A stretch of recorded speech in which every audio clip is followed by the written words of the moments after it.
El último día en Tokio queda mucho por hacer.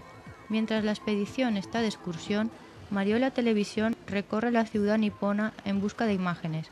Haciendo uso nuevamente de los taxis, primera parada, el abarrotado cruce peatonal en la estación de Shibuya. Shibuya Centertown es la zona más ajetreada de Shibuya. Está repleta de bares, tiendas y restaurantes. Este es el famoso cruce de peatones con pantallas gigantes y gente cruzando en todos los sentidos. Apareció en películas como Lost in Translation.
Delante de la estación se encuentra la plaza de Hachiko, en honor a un perro fiel que esperó a su amo durante 11 años tras la muerte de este.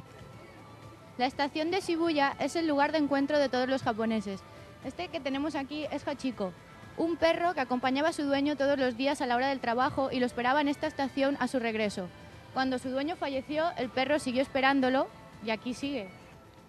De la estación de Shibuya a la estación de metro de Yoyogi.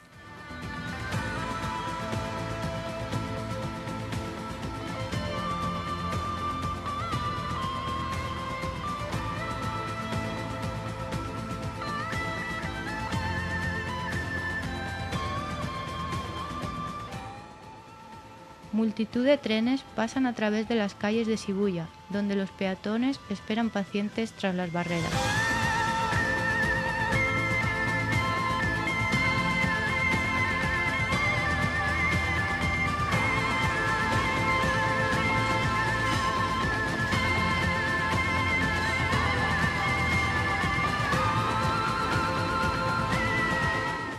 En Shibuya se alza el tercer rascacielos más alto de Tokio, el edificio Yoyogi. Con 240 metros de altura y tan solo 27 pisos, su arquitectura recuerda al Empire State de Nueva York.